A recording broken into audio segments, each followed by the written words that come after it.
வணக்கம். 4 மணி செய்திகளை வழங்குவதற்காக நான் காயத்ரி. விரிவான செய்திகளை பார்ப்பதற்கு முன்பாக தலைப்புச் செய்திகளை பார்க்கலாம். இலங்கையில் உயிரிழந்த இளையராஜா மகள் பவதாரணியின் உடல் சென்னை வந்தது. மூத்த சகோதரர் கார்த்திக் ராஜா உள்ளிட்டோர் விமான நிலையத்தில் உடலை பெற்றுக் கொண்டனர்.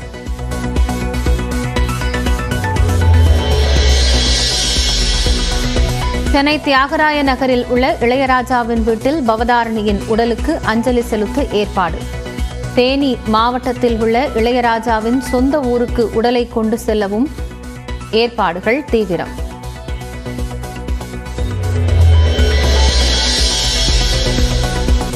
தலைநகர் டெல்லியில் கோலாகலமாக நடைபெற்ற 75வது குடியரசு தின விழா. கடமை பாதையில் மூவர்ண கொடியை ஏற்றினார் குடியரசுத் தலைவர் திரௌபதி முர்மு.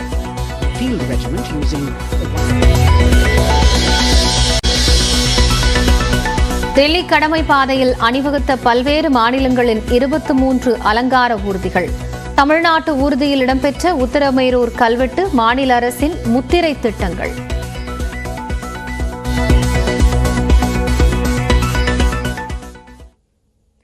இலங்கையில் உயிரிழந்த இளையராஜாவின் மகளும் பின்னணி பாடகியுமான பவதாரணியின் உடல் தற்போது விமான நிலையம் வந்தடைந்திருக்கிறது. உடலை பெற்றுக் கொள்வதற்காக அவருடைய சகோதரர்களான கார்த்திக் ராஜா மற்றும் இசையமைப்பாளர் யுவன் சங்கர் ராஜா உள்ளிட்டோர் அங்கு காத்திருந்தார்கள். தற்பொழுது உடல் என்பது ஒப்படைக்கப்பட இருக்கிறது. இந்த காட்சிகளை பார்த்துக் கொண்டிருக்கிறோம்.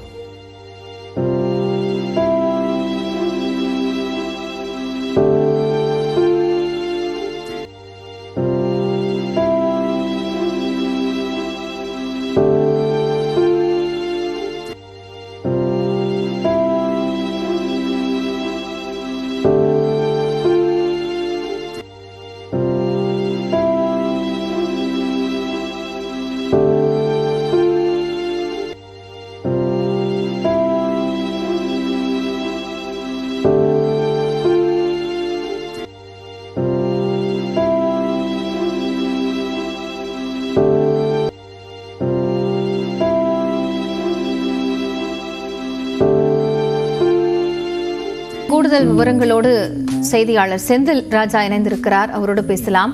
செந்தில், இப்போ உடல் விமான நிலையம் வந்தடைந்திருக்கிறது. இன்னும் சற்று நேரத்தில் அவருடைய சகோதரர்கள் கிட்ட ஒப்படைக்கப்பட இருக்கிறது. நேராக அவருடைய டி நகர் இல்லத்திற்கு கொண்டு செல்லப்படும் என்று ஏற்கனவே குறிப்பிட்டிருந்தீங்க. இப்போ வந்திருக்கக்கூடியவர்களோட மனநிலை எப்படி இருக்கிறது?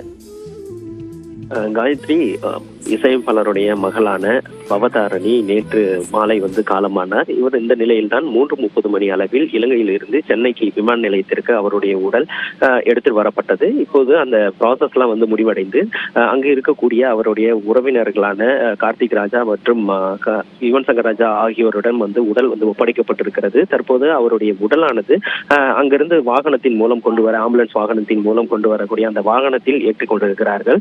இன்னும் ஒரு அரை மணி நேரத்தில் அந்த உடலானது முருகேசன் சாலை, டி நகர் முருகேசன் சாலையில் இருக்கக்கூடிய அந்த இல்லத்திற்கு கொண்டு அங்கு அஞ்சலிக்காக வைக்கப்பட இருக்கிறது. இங்கு பல திரை நட்சத்திரங்களும் தமிழக முதல்வரும் பொதுமக்களும் அஞ்சலி செலுத்துவதற்கான ஏற்பாடுகள் செய்யப்பட்டிருக்கிறது. தற்போது இந்த இல்லத்தில் இருக்கக்கூடிய நிலை என்று பார்த்தால் என்றால் அவருடைய உடலானது உடல்நிலையானது கடந்த 6 மாதமாக மிக பின்தங்கிய நிலையில் உடல் நலம் இருந்துள்ளது. அதற்காக தான் தீவிர சிகிச்சை எடுத்து வந்தார்.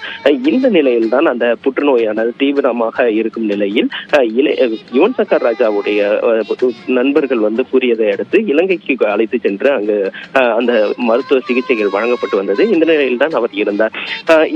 தற்போது அந்த உடலானது எடுத்து வரப்பட்டு இங்கு அஞ்சலிக்காக வைக்கப்படக்கூடிய நிலையில் இங்கு இருக்கக்கூடிய உறவினர்கள் மற்றும் சினிமா துறை பிரபலங்கள் மிகுந்த ஒரு வருத்தத்தில் தான் இருக்கிறார்கள். அவங்க பவதாரணி எளிமையாக பழகக்கூடியவர், அனைவரோடும் அன்பாக இருக்கக்கூடியவர் என்று தெரிவிக்கிறார்கள். நாம் பேசுகையில் அப்படி இருக்கக்கூடிய பவதாரணி தற்போது மரணம் அடைந்திருப்பது அவர்களுக்கு பெரிய அதிர்ச்சியை ஏற்படுத்தி இருக்கிறது. மிகுந்த ஒரு சோகத்திற்கு ஆளாகியுள்ளார்கள். காயத்ரி, செந்தில், இப்போ பிரபலங்கள் அஞ்சலி செலுத்துவதற்கான ஏற்பாடு நடைபெற்றுக் கொண்டிருக்கிறது அப்படின்னு சொல்லியிருக்கீங்க. இப்போ இங்கே முடிஞ்ச அவருடைய சொந்த ஊருக்கு எடுத்து செல்வதற்கான திட்டமிடல் இருக்கிறது. அங்கதான் இறுதிச் சடங்கு அப்படிங்கிறது நடைபெறுமா?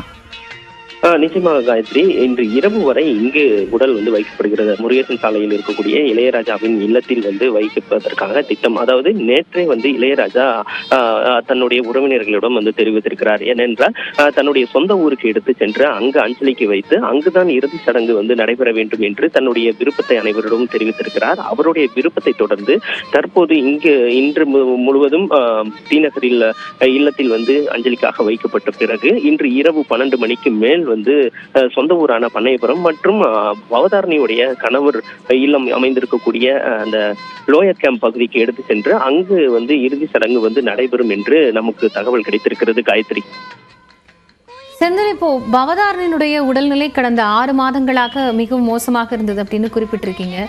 எப்போ இது வந்து அவங்களுக்கு இந்த கேன்சரோட அந்த ஸ்டேஜ் அவங்களோட பாதிப்புங்கிறது ஐடென்டிஃபை பண்ணப்பட்டுச்சு? காயத்ரி, பவதாரணியுடைய அந்த புற்றுநோய், கல்லீரல் புற்றுநோய் என்பது சமீபத்தில் தான் வந்து தீவிரமாக கண்காணிக்கப்பட்டு அதுக்கு சிகிச்சை வந்து அளிக்கப்பட்டு வந்திருக்கிறது. இங்கு இருக்கக்கூடிய பிரபல மருத்துவர்கள் அவர்கள் வந்து நிபுணத்துவம் வாய்ந்த மருத்துவர்களிடம் வந்து சிகிச்சை அளித்து வந்திருக்கிறார்கள். இந்த நிலையில் உடல்நிலை மற்றும் அந்த நோயின் தீவிரம் வந்து அதிகமாக இருக்கும் நிலையில் தான் பல்வேறு இடங்களில் விசாரிக்கப்பட்டு யுவன் சங்கர் ராஜாவின் நண்பர்களின் அறிவுறுத்தல் படி இலங்கை எடுத்து சென்று அவர்தான் 15 நாட்களுக்கு முன்பு அங்கு அழைத்து சென்று சிகிச்சை வழங்கி வந்திருக்கிறார். ஆனால் அங்கு அழைத்து சென்று கூட அந்த ஆயுர்வேத சிகிச்சை எல்லாம் சில சிகிச்சை வழங்கி இருக்கிறார்கள். ஆனால் அது எந்த பலனும் அளிக்காமல் தான் நேற்று அதனுடைய 47வது வயதில் இசையமைப்பாளரும் பின்னணி பாடகியும் இளையராஜாவின் மகளுமான பவதாரணி தற்போது காலமாகி இருக்கிறார் காயத்ரி. செந்தில், தமிழ் திரையுலகில் ஒரு தெய்வீகமான குரல் தனக்கு இருக்கு அப்படிங்கிறத பல இடங்கள்லையும் மேடைகள்லையும் நிரூபிச்சவங்க தான் பவதாரணி. அவங்களுடைய அந்த இசையிலிருந்து அவங்க பிரிந்திருக்கக்கூடிய தருணம் நிச்சயம் எல்லாருக்கும் ஒரு வெற்றிடத்தை கொடுத்திருக்கும். அவங்க பத்தின ஒரு சில குறிப்புகள் ஏதாவது சொல்ல முடியுமா? காயத்ரி, சினிமா துறையில பெண்கள் சாதிப்பது கடினம் என்று தெரிவிப்பார்கள். அதுவும் இசைத்துறை என்பது மிகவும் கடினம் அப்படின்னு சொல்லுவாங்க. பாடகியாக வெற்றி அடைந்தாலும் இசையமைப்பாளராக பெண்கள் வெற்றி அடைந்தது என்றால் மிகவும் குறைவுதான். இவர் வந்து 76 பிறந்திருந்தாலும் 84 சிறு வயதில் இருந்தே வந்து பாடல்களை பின்னணி பாடி வருகிறார். அதற்காக தேசிய விருது கூட வென்றிருக்கிறார். பாரதி திரைப்படத்தில் இடம்பெற்ற பாடலுக்காக சிறந்த பின்னணி பாடகிக்கான தேசிய விருதும் வந்து வென்றிருக்கிறார். அது மட்டும் இல்லாமல் தமிழ், தெலுங்கு, கன்னடம், ஹிந்தி ஆகிய 4 மொழிகளிலும் சேர்த்து 10 படங்களுக்கு இசையமைத்தும் இருக்கிறார். அவருடைய குரல் வளம் எந்த அளவுக்கு பிரபலமாக இருந்ததோ அதை வந்து இசையாகவும் அவருக்கு இருக்கக்கூடிய அந்த இசை அறிவை வந்து பயன்படுத்தி இசையின் மூலமாக கொண்டு வர வேண்டும் என்று திரைப்படங்களுக்கு இசையமைக்கவும் வைத்திருக்கிறார்கள். தமிழில் மட்டும் இல்லாமல் இந்த 4 மொழிகளில், அதாவது தமிழ், கன்னடம், தெலுங்கு, ஹிந்தி ஆகிய 4 மொழிகளில் 10 படங்களில் அவர் வந்து இசையமைத்திருக்கிறார். இது வந்து ஒரு சினிமா துறையில் ஆணாதிக்கம் அதிகமாக இருக்கக்கூடியது அல்லது ஆண்களுக்கு அதிக வாய்ப்பு கொடுக்கக்கூடிய ஒரு சூழல் தான் என்று பார்க்கப்படக்கூடிய இந்த இடத்தில் பின்னணி பாடகியாக மட்டும் இல்லாமல் ஒரு இசையமைப்பாளரும் தன்னை வந்து நிலைநிறுத்தி இருந்தவர் தான் பவதாரணி. தற்போது அவருடைய அந்த இழப்பு என்பது மிகப்பெரிய ஒரு சோகத்தையும் அதிர்ச்சியும் ஏற்படுத்தி இருக்கிறது காயத்ரி. செந்தில், நீங்க தொடர்ந்து இணைப்புல இருங்க, நம்ம பேசலாம். முன்பாக உடல் என்பது உறவினர்களிடம் ஒப்படைக்கப்பட்டு விமான நிலையத்தில் இருந்து தியாகராய நகர் இல்லத்திற்கு எடுத்துச் செல்லப்படக்கூடிய அந்த காட்சிகளை நேரலையில் பார்த்து கொண்டிருக்கிறோம்.